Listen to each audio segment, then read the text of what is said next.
The stars had always called to humanity, and by the year 2247, they had finally answered that call in ways their ancestors could never have imagined. Captain Elena Vasquez stood on the bridge of the UCS Horizon, her dark eyes fixed on the main view screen as her ship drifted through the cold emptiness of the Kepler 442 system. And she felt a sense of wonder that never seemed to fade no matter how many years she spent among the stars. The Horizon was not a warship, but a vessel of peace, carrying over 4,000 souls, including scientists, diplomats, engineers, and their families who had volunteered for the long journey into the unknown. And Elena was proud to command such a diverse crew united by curiosity rather than conquest.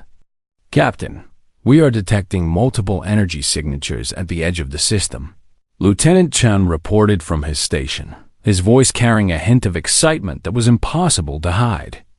Elena leaned forward in her command chair, her heart beating faster as she processed what this could mean.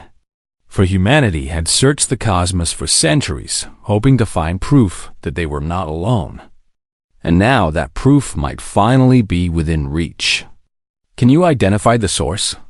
she asked, keeping her voice calm even as her mind raced with possibilities.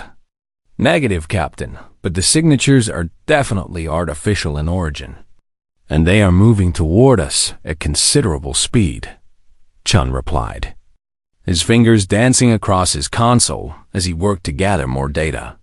Elena took a deep breath and made the decision that protocol demanded, activating the ship-wide communication system to address her crew with the words. She had practiced 1,000 times in simulation, but never thought she would actually speak. "Attention all personnel, this is Captain Vasquez, and I am pleased to announce that we have detected what appears to be our first contact with an extraterrestrial civilization. So please remain calm and remember your training as we prepare to make history."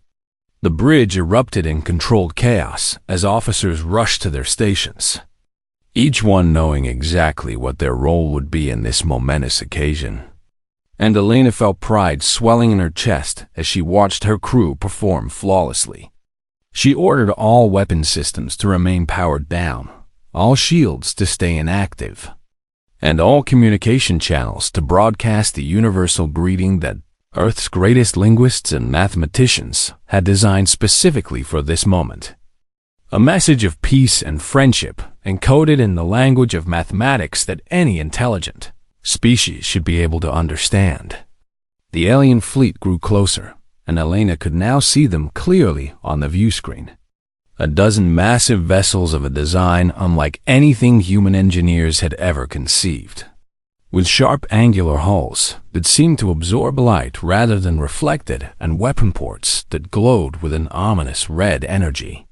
"They are not responding to our hails, Captain," Communications Officer Park reported, worry creeping into her voice. "Keep trying," Elena ordered, refusing to believe that first contact could go any way but, well, for she had spent her entire career preparing for this moment, and she would not let fear overcome hope. But the aliens had not come seeking friendship or understanding, for they were the dominion of Keth, a reptilian empire that had conquered 40 species across 3 galactic arms and knew only one way to deal with potential threats.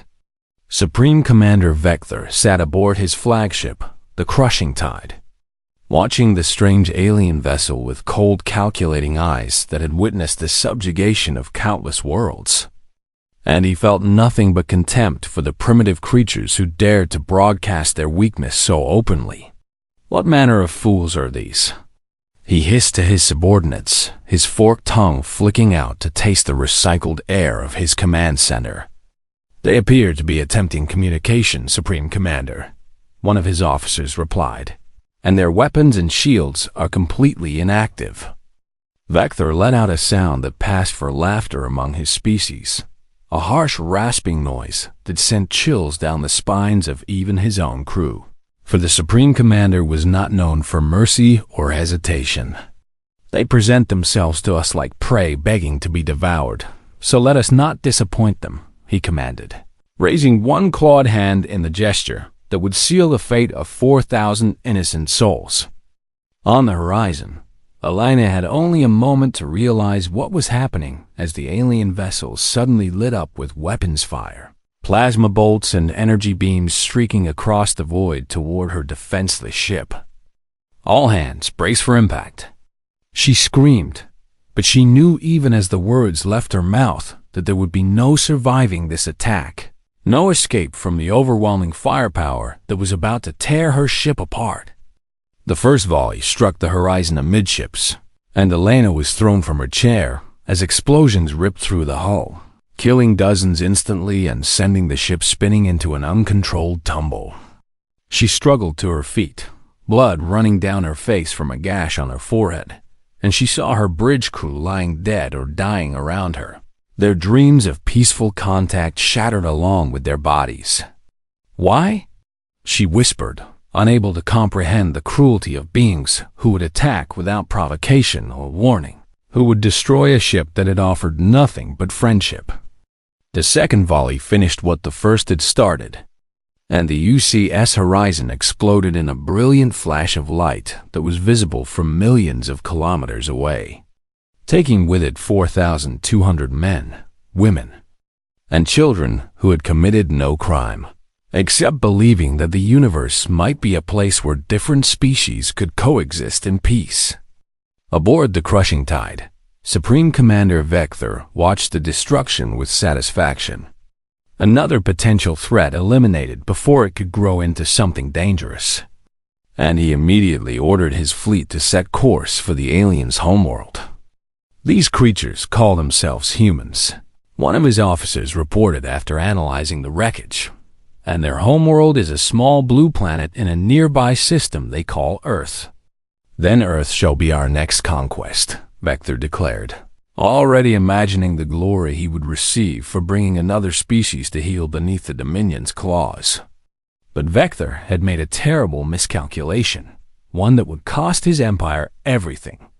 For he had judged humanity by that single peaceful ship and its gentle crew, never suspecting that the horizon represented only one aspect of a species that had clawed its way up from the mud, through millions of years of brutal evolution. He did not know that humans had fought countless wars among themselves, had survived ice ages and plagues and disasters that would have broken lesser species, had emerged from every catastrophe stronger and more determined than before. He did not know that when humanity united against a common enemy, they became something terrifying, something unstoppable, something that would make even the mightiest empires tremble. And he certainly did not know that by killing those 4,200 innocent people, he had awakened a fury that would shake the very foundations of the galaxy. The Keth had fired first, but they would not fire last, for humanity was coming. And heaven help anyone who stood in their way. The news reached Earth like a thunderbolt from the heavens, and within hours every human across 12 colonized worlds knew what had happened to the horizon and its crew of 4,000 innocent souls. There was no panic in the streets, no riots or chaos or breakdown of order, for humanity had faced extinction before and had learned that survival demanded unity rather than division. Instead, there was silence, a terrible heavy silence that spread across cities and continents like a shroud, as billions of people absorbed the truth that they were not alone in the universe and that their first neighbors had chosen murder over friendship. Then the silence broke, not into screams of terror, but into a roar of cold, determined fury that seemed to shake the very foundations of civilization. In the great halls of the Terran Senate on Earth, politicians who had spent decades arguing over petty disputes and political advantages suddenly found themselves standing shoulder to shoulder, their differences forgotten in the face of a threat that endangered every man, woman, and child in human space. "We must respond," declared Chancellor Maria Santos, her voice steady despite the weight of the moment. "But we must respond wisely, for we face an enemy we know nothing about. An enemy who has shown no hesitation in killing our people without provocation or mercy. The Senate voted unanimously to authorize emergency war powers, something that had not happened since the dark days of the Mars insurrection 3 generations ago. And the machinery of human civilization began to shift with a speed that would have seemed impossible just days before. Admiral James Okonkwo received the call that would change his life while tending his garden on a quiet farm in Nigeria. His weathered hands covered in soil as he worked to grow vegetables in the same earth, where his ancestors had toiled for thousands of years. He was 73 years old, officially retired from the Terran Navy after a career spanning 5 decades, and he had believed his fighting days were behind him forever. But when the priority transmission arrived bearing the seal of the Terran Senate, he knew without even reading it that his rest had come to an end, for humanity needed him once more. "They want me to command the defense fleet," he told his wife as she stood beside him, a gray hair blowing in the warm African breeze. "Will you go?" she asked, though she already knew the answer. "I have to," he replied, and there were tears in his eyes as he spoke, not of fear, but of sorrow for the young people who would die in the war to come, because someone must ensure that we survive. And I have spent my whole life preparing for exactly this moment. Within a week, Admiral Okonkwo stood on the bridge of the TCS Vengeance, the largest warship ever constructed by human hands, and around him gathered the greatest military minds humanity had to offer. "Show me everything we know about these Keth," he commanded, and his officers brought up holographic displays showing the scattered data they had recovered from the Horizon's final transmission. The images were terrifying. Massive reptilian creatures standing over 2 meters tall with scales like armor and claws that could tear through steel, commanding ships that dwarfed even the mightiest human vessels. But Admiral Okonkwo did not feel fear as he studied his enemy, only a calm, analytical focus that had served him well through dozens of battles. And he began to see weaknesses where others saw only overwhelming strength.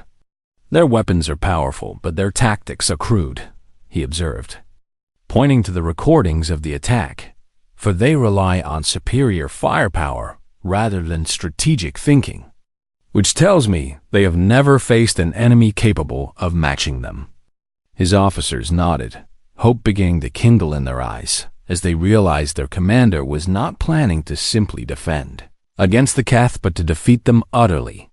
Meanwhile, in laboratories and factories across human space, scientists and engineers worked around the clock to prepare for the coming invasion.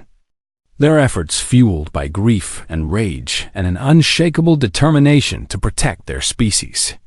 Dr. Sarah Chun, the greatest weapons designer of her generation, led a team that spent 72 hours without sleep analyzing fragments of Keth plasma weapons recovered from the Horizon's wreckage. "Their technology is more advanced than ours," she admitted to her exhausted colleagues, "but it is also rigid and predictable, designed to do one thing very well rather than to adapt to changing circumstances." She held up a small device that pulsed with captured energy, the key to humanity's survival that she had created through sheer genius and desperate innovation. "This shield generator will absorb their plasma fire and redirect the energy back into our own weapon systems, which means that every shot they fire at us will only make us stronger."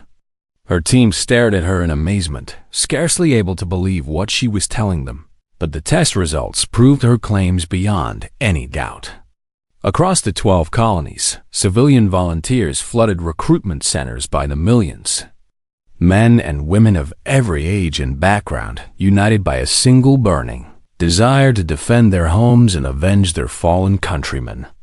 Factory workers who had never fired a weapon in their lives trained alongside professional soldiers, their determination compensating for their lack of experience. Teachers and farmers and artists and engineers all set aside their ordinary lives to become warriors, because they understood that humanity faced a simple choice between fighting together or dying alone. Supreme Commander Vector, watching from his flagship as it approached human space, could not have imagined the transformation taking place among his intended victims. His scouts reported that the humans were organizing resistance, but assured him that such efforts were futile, for no young species had ever withstood the might of the Keth Dominion. "They are insects," Vector declared to his admirals, his confidence unshaken by the scattered reports of human military activity. "And we shall crush them beneath our claws as we have crushed so many others before them." He did not notice that his forward scouts had stopped sending reports, and when his communications officers tried to contact them, there was only silence. Those scouts had encountered the first wave of humanity's new fleet. Ships equipped with Dr. Chun's revolutionary shields and armed with weapons that the Keth had never imagined.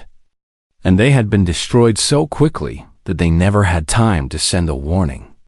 Admiral Okonkwo studied the reports of these first small victories with grim satisfaction, knowing that the real test was yet to come, but also knowing that humanity had proven something crucial. The Keth could be killed, their ships could be destroyed, and their confidence could be shattered. The waking giant was rising, and soon the entire galaxy would witness what happened when humanity stopped extending the hand of friendship and instead clenched that hand into a fist. The aliens had fired first, but humanity was preparing to fire back, and when they did, the Dominion of Keth would learn why no enemy had ever succeeded in exterminating the stubborn, persistent species from the small, blue planet called Earth. The Keth Armada emerged from hyperspace at the edge of the Proxima Centauri system. 300 warships arranged in the traditional battle formation that had conquered 40 species. And Supreme Commander Vector felt certain that victory was already assured. "Scan the system," he ordered from his throne aboard the crushing tide, his cold reptilian eyes fixed on the distant star that would soon belong to the Dominion. His officers worked their consoles with practiced efficiency, their scaled fingers dancing across controls designed for creatures with claws rather than soft human fingertips. "I am detecting human vessels hiding in the shadow of the fourth planet, Supreme Commander," one officer reported. "Approximately 100 ships of various sizes." Vector let out a hiss of contempt, for the humans had brought barely a third of his numbers to this battle, and he could not imagine how they hoped to survive against such overwhelming odds. "They are either very brave or very foolish," he declared, "but it matters not, for the result will be the same either way." He raised his clawed hand to give the order to attack, but before the words could leave his mouth, the human fleet suddenly burst from hiding and began accelerating directly toward the Keth formation.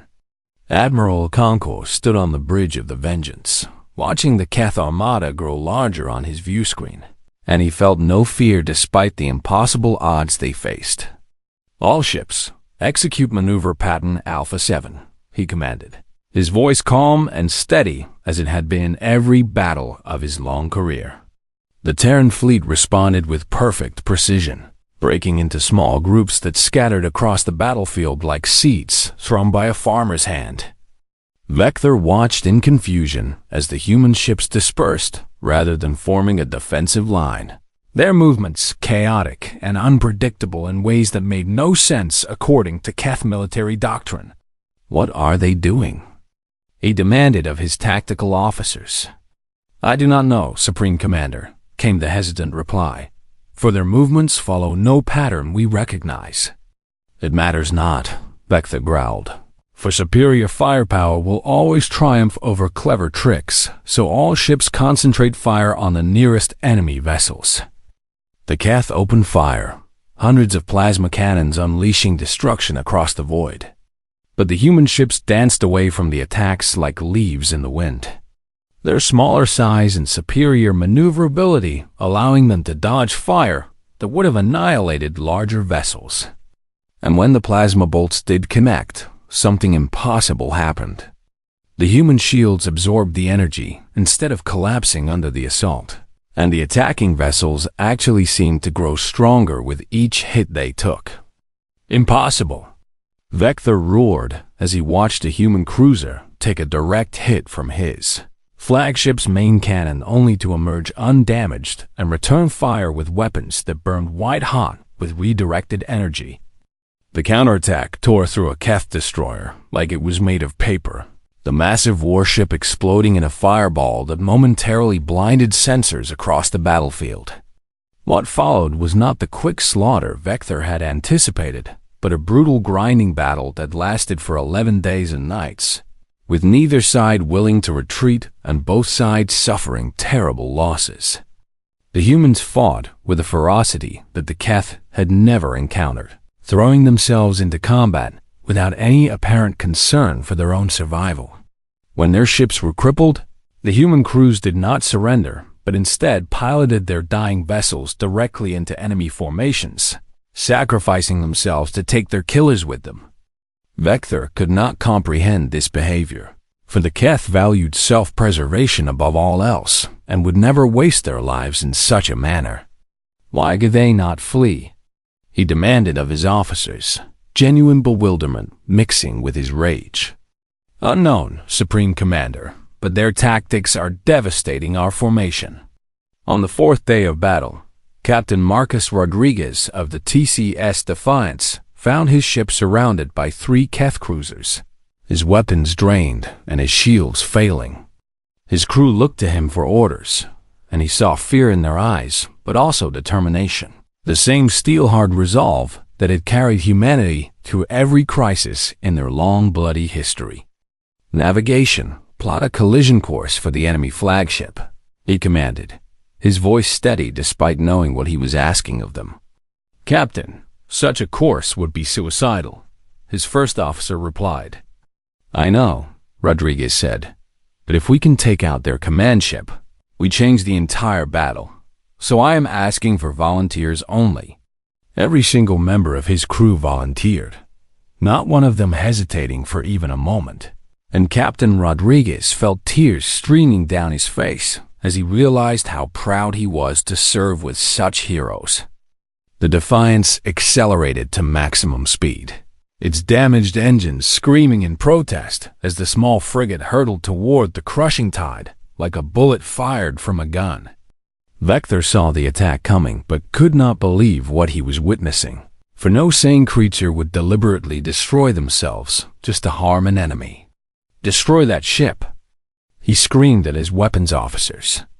But the Defiance was too fast and too close, and before the Keth could react, the human frigate slammed into the crushing tide's reactor section at full speed. The explosion was catastrophic, a chain reaction that spread from the flagship to 2 nearby capital ships, destroying all 3 in a single blinding instant. Vector survived only because he was thrown clear in an escape pod moments before the final detonation, but his fleet was shattered and his confidence destroyed. For the first time in the history of the Keth Dominion, they had lost a major battle. The surviving Keth ships retreated in disorder, their crews demoralized and terrified by an enemy who fought without fear of death. Admiral Okonkwo watched them go, his face grim and tired, for the victory had cost humanity dearly. 40 ships destroyed, thousands of brave men and women dead, and the war was far from over. But they had proven that the Keth could be beaten, that their mighty empire was not invincible, and that humanity would never surrender no matter the odds.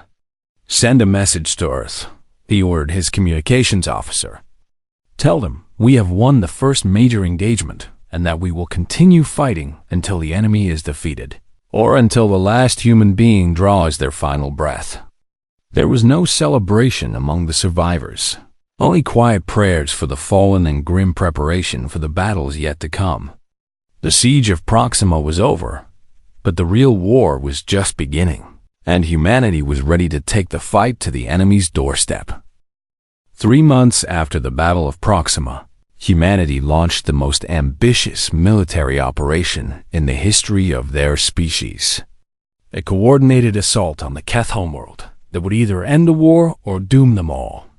Admiral Okonkwo stood before a massive holographic display showing the Keth home system, his weathered face illuminated by the blue light as he addressed the assembled captains who would lead the attack. "The Dominion believes we are a young, weak species that they can crush at their leisure," he said, his voice carrying the weight of command that had been forged in decades of service. "And today, we will show them how wrong they are." The plan was audacious to the point of madness, requiring perfect coordination between 3 separate fleets attacking from different vectors, supported by ground forces that would need to breach Keth orbital defenses and fight their way through alien cities designed for creatures twice their size. Intelligence for the operation had been gathered by the bravest humans alive, special operatives who had volunteered for infiltration missions deep behind enemy lines with almost no chance of survival. Agent Sarah Williams had spent 2 months hiding in the cargo holds of Keth transport ships, surviving on stolen rations and recording everything she saw with cameras hidden in her clothing. She transmitted her findings back to Earth, knowing that the signal would reveal her location and lead to her capture. But she did it anyway because the information she had gathered could save millions of human lives. The Keth found her 3 days later, and what they did to her before she died was something that the Terran military never revealed to the public. But every soldier who participated in the invasion knew her name and carried her memory with them into battle. The assault began at exactly 060 hours Terran Standard Time, when the first fleet under Admiral Chun emerged from hyperspace directly above Keth Prime's northern pole. The Keth defense platforms opened fire immediately, their weapons filling space with deadly plasma. But the human ships had been designed specifically to counter this threat, and they absorbed the attacks like warriors, shrugging off the blows of weaker opponents. "All carriers, launch fighters," Admiral Chung commanded, and within seconds, thousands of small attack craft poured from the bellies of the human capital ships. Supreme Commander Vector, who had survived the Battle of Proxima in disgrace, watched the attack from the planetary command center with growing horror.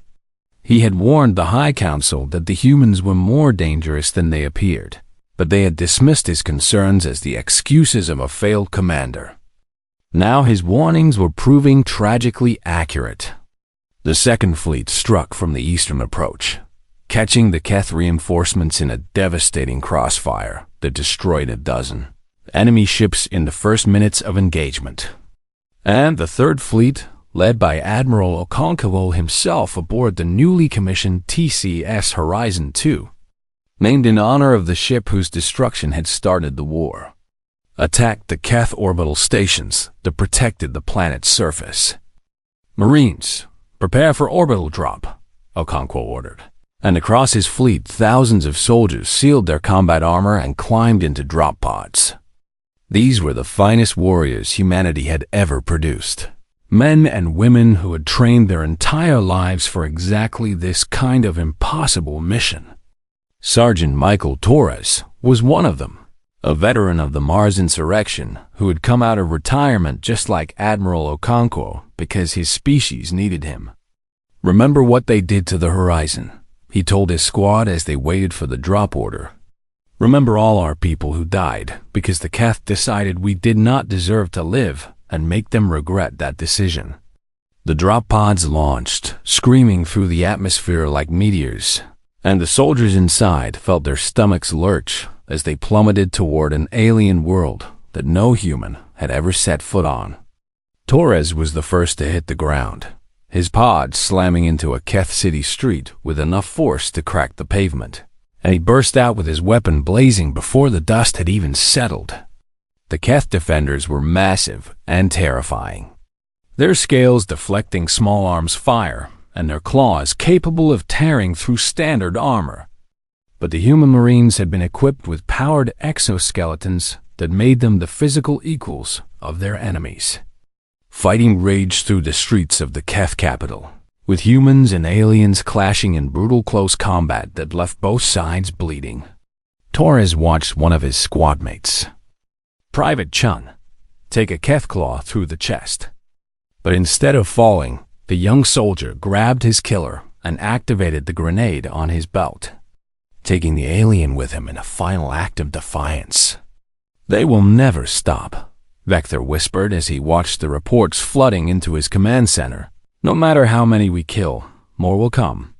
Because they are not fighting for territory or resources, they are fighting for revenge." In a final desperate gamble, Vector made the decision that would seal his fate and the fate of his empire. All forces ignore the military targets and concentrate fire on the human civilian transports, he ordered, his voice shaking with rage and fear. His officers hesitated, for even by Keth standards such an order was dishonorable. But their supreme commander screamed at them until they obeyed. The Keth fleet turned its guns on the medical ships and supply vessels that followed the human armada. Unarmed vessels, crewed by doctors and nurses and support personnel who had no way to defend themselves. Thousands of humans died in minutes, their ships torn apart by weapons designed to destroy battleships. The footage of the massacre was broadcast across the human fleet, and every soldier who saw it felt something change inside them, some final restraint snapping like a chain that had been pulled too tight. They had come seeking justice, but now they wanted something more. They wanted the complete and utter destruction of the Keth Dominion, and nothing in the galaxy was going to stop them from getting it. Admiral Okonkwo watched the massacre with tears streaming down his face, his hands gripping his command chair so tightly that his knuckles turned white. "Admiral, what are your orders?" his first officer asked. For a long moment Okonkwo said nothing, his mind wrestling with a terrible choice between mercy and vengeance. Then he opened a channel to the entire fleet and spoke the words that would echo through galactic history forever. Admiral Okonkwo's voice carried across every ship in the Terran fleet, reaching the ears of soldiers and sailors who were still reeling from witnessing the massacre of their unarmed countrymen. "No mercy," he said, and his words were cold and hard as the void of space itself. "No retreat and no prisoners until their fleet is destroyed and their homeworld is at our feet." The human armada responded with a fury that the galaxy had never witnessed. Every ship abandoning defensive formations and throwing themselves at the enemy with reckless abandon.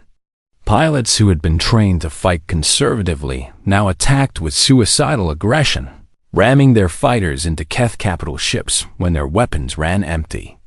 Marines on the ground fought through alien defenders without stopping to secure their positions, pushing forward relentlessly until the streets of the Keth capital ran green with alien blood. Supreme Commander Vector watched his empire crumbling around him and finally understood the terrible mistake he had made. He had thought that targeting civilians would break human morale, but instead it had unleashed something primal and unstoppable, a rage that burned hotter than any star. "They are not just fighting to win," he said to the few officers who remained at his side. "They are fighting to exterminate us completely, and I believe they have the power to do it." The Keth fleet was shattered within hours, their proud armada reduced to scattered survivors fleeing in all directions while human ships hunted them down without mercy. The orbital defense platforms fell one by one, their crews dying at their posts as human marines stormed through corridors designed for much larger creatures. Sergeant Torres led his squad into the planetary command center, kicking down doors that should have been too heavy for any human to move, his exoskeleton giving him the strength of 10 men. They found Vector cowering in a corner, the mighty Supreme Commander reduced to a pathetic figure begging for his life. "Please," he hissed, his once proud voice now thin and desperate. "I surrender. I will tell you everything you want to know about the Dominion. Just spare me." Torres looked down at the creature who had ordered the deaths of so many innocent people, and his finger tightened on the trigger of his rifle. Every instinct screamed at him to pull that trigger, to avenge the horizon and the civilian ships and all the fallen heroes who had given their lives in this terrible war. But something made him hesitate. Some voice in the back of his mind that sounded like his grandmother telling him stories about the old wars on Earth and how humanity had always found a way to be better than their enemies. "Secure the prisoner," he ordered his squad, lowering his weapon despite the protests of his heart. Above the planet, Admiral Okonkwo received word that the Keth government had fallen and that their military was in complete disarray. Every weapon on his flagship was charged and ready. Every ship in his fleet poised to rain destruction on the alien cities below. He had the power to end the Keth species forever, to burn their world to ash and ensure that they could never threaten humanity again. And part of him wanted to do exactly that. The part that remembered the horizon and the civilian massacres and the thousands of young soldiers who had died following his orders. But there was another part, the part that had made him become a soldier in the first place, the part that believed humanity was better than the monsters they fought. "Open a channel to the entire planet," he ordered, his voice heavy with the weight of the moment, "and broadcast to every frequency the Keth use." His communications officer obeyed, and suddenly Admiral Okonkwo was speaking to an entire civilization that expected nothing but death from its conquerors. "People of the Keth Dominion," he began, and his words were translated into their language and broadcast across their world. "You fired first. You killed our families, our children, our friends, and you expected us to fall like all the others." He paused, looking out at the alien planet that lay helpless before his guns. "We could destroy you now, every city, every hatchling, every trace of your civilization reduced to radioactive dust, and no one in the galaxy would blame us." The Keth listened in terrified silence, waiting for the death sentence they knew they deserved. "But we will not do this," Okonkwo continued, and his voice carried a strength that had nothing to do with weapons or fleets. "Because that is not who we are. We are humanity, and we do not seek conquest. We do not crave domination, and we do not murder the helpless, even when they have murdered ours. But know this, and remember it forever. We will never forget what you did. And if you ever raise a weapon against us or any innocent species again, there will be no second warning, no mercy, and no survivors. You had your chance to meet us as friends, and you chose to make us enemies instead. So now you will live with the consequences of that choice. We claim no territory from you. We demand no tribute. But you will disarm your fleets, and you will never again attack a species that has done you no harm. This war is over, and we have won. But we choose to win as humans rather than as monsters." The Keth surrendered unconditionally. Their once mighty empire, humbled by a species they had dismissed as primitive insects. In the years that followed, humanity became the founders of the Galactic Coalition, an alliance of free species protected by the very race that the galaxy had once underestimated. Other empires watched and learned, recognizing that humanity was not to be trifled with, but also understanding that humans could be trusted to keep their word and to fight for those who could not fight for themselves. The Horizon Memorial was built on Earth, a towering monument listing the names of everyone who had died in the war. And every year on the anniversary of first contact, humanity paused to remember. They remembered the innocent lives lost, the heroes who sacrificed everything, and the moment when they had the power to become destroyers and chose instead to remain human. Admiral Okonkwo retired once more to his farm in Nigeria, but this time when he worked in his garden. He did so knowing that his grandchildren would grow up in a safer galaxy. The aliens had fired first, but humanity had spoken the final word, and that word was not vengeance. It was hope. For this was the true strength of humanity, not their weapons or their fury, but their ability to choose mercy even when hatred would have been so much easier. And that was why the galaxy would never forget them.